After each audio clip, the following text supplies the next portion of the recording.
Wednesday, July 11th, we have new tag team champions, and you are tuned in to One Wrestling Video. To this is NXT. My name is Jargo. You can find me on Twitter at NotJargo and find One Wrestling on Twitter at One Wrestling. Of course, we are here to talk a little bit about tonight's episode of NXT, and we have plenty of talk about, so let's go ahead and jump right in. NXT comes to us this week out of Full Sail University. This from the last set of tapings. We actually thought this was going to be the last show from this set of tapings, but it looks as though they have edited things up to make 5 weeks of TV out of this 4-week set of tapings. Tonight, the Undisputed Era would reclaim control of NXT, so let's take a look at how things went down. Our first match of the night is your North American champion, Adam Cole, taking on Birch of the 1-2 Punch. Of course, his tag team partner, Oney Lorcan, out for a couple of more months with a broken orbital bone. Also of note here, the North American Championship not on the line tonight. Burch comes out fast, gets one up on Cole from the start, showing that British strong style technical ability. After a swinging neckbreaker on the outside, Cole takes a dominant position. Cole methodically takes apart Burch, telling him the whole time that Burch is just not on his level. Burch mounts his comeback and his raw physicality opposed to the technical ability that he showed earlier in the match. After the Tower of London, Burch picks up a believable near fall on the North American champion.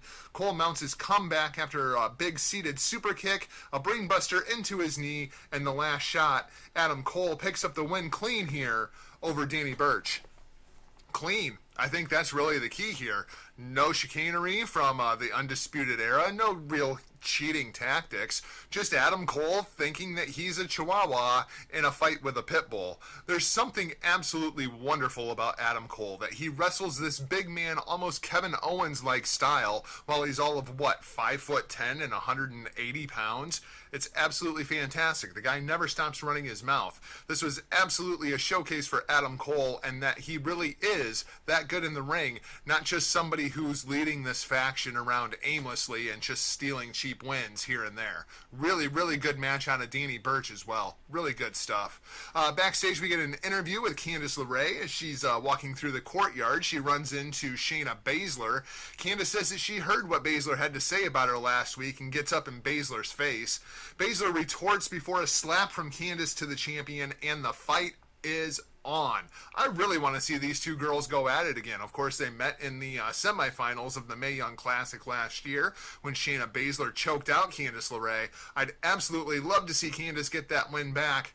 Unfortunately, I don't think it's going to happen anytime soon. Back from break, we have Kathy Kelly standing by with Dakota Kai. They are really spending a lot of time trying to rebuild this women's division right now.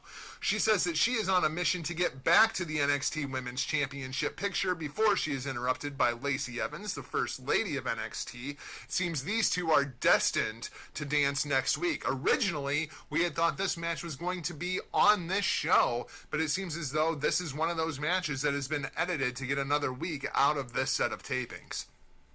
Out next, we have Vanessa Bourne. Per to the recording schedule, this match actually should have taken place on last week's episode of NXT. Her opponent, the winner of the first Mae Young Classic, Kairi Sane. She's out next. My 4-year-old daughter seems to be a really big fan of Kairi. Just random side note that I thought some people might be interested in. These two girls lock up in the middle of the ring early, with Bourne showing her power advantage. The vet Sane works her way out and kind of boops Bourne on the nose, very much like I do to my 4-year-old. She doesn't seem to like that very much. Again, much like my 4-year-old. She charges back, but Kyrie again shows her experience and advantage and gains the upper hand here. Finally, Bourne catches Kyrie, gains the advantage back, dropping Sane with a big Samoan drop out of a crucifix position.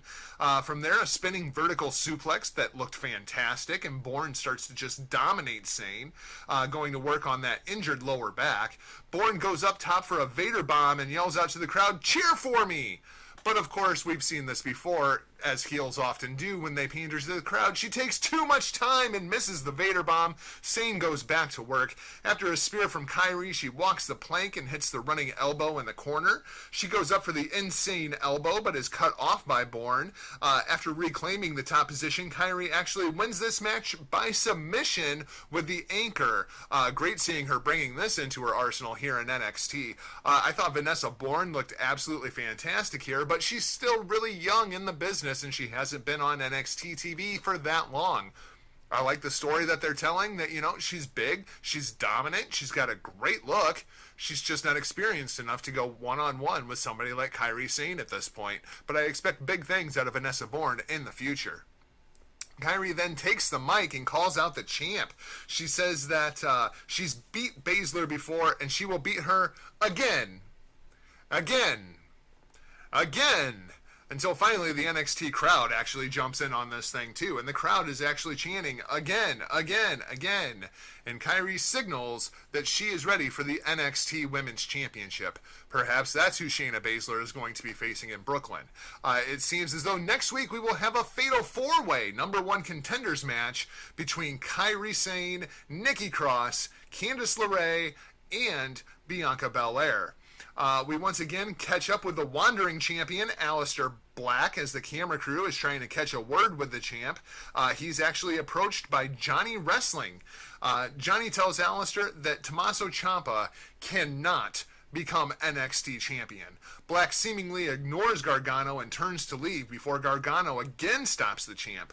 Black, a bit annoyed, says that he understands that this is personal for Johnny, but he has to just let Alistair handle this. Gargano replies that he knows exactly what he's doing and leaves. As Alistair walks away, he enters into Full Sail Live, and he is then assaulted by Tommaso Ciampa, including a draping DDT off of a massage table onto the floor. Ciampa waves goodbye at Alistair Black before exiting.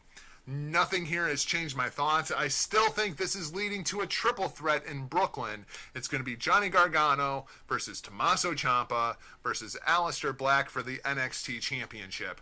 I'm still not really sure what they're doing with Johnny Gargano here. Johnny Gargano does not look like he has slept since last week's episode of NXT. He absolutely looks like hell. I guess that's the story that they're telling, that Johnny has just become this crazed madman. We'll see how it goes. I'm kind of holding my breath on this entire thing at this point. We then go to your main event, ladies and gentlemen. Thought there was going to be a lot more on this show that just did not materialize this week.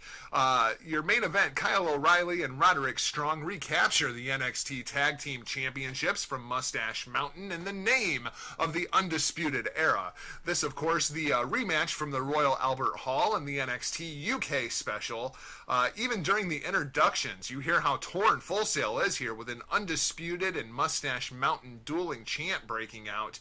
The bell rings and Undisputed Era is all over Bait and Seven.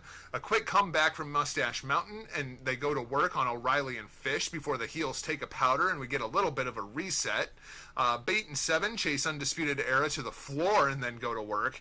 Full Sail just erupting for this match as things continue to break down between these four. Finally, we get back to a one-on-one in-ring situation as the former champs use quick tags to go to work on Trent Seven and a knee that was driven into the stairs during this melee on the outside. O'Reilly and his MMA background just tearing up the once surgically repaired knee of Trent Seven. In comes Roderick Strong, who continues right where his partner left off. Just absolutely great in-ring psychology here between all four competitors. Seven finally seems like he's going to get the tag to Bait, but Bait is pulled off the apron by the sneaky Kyle O'Reilly.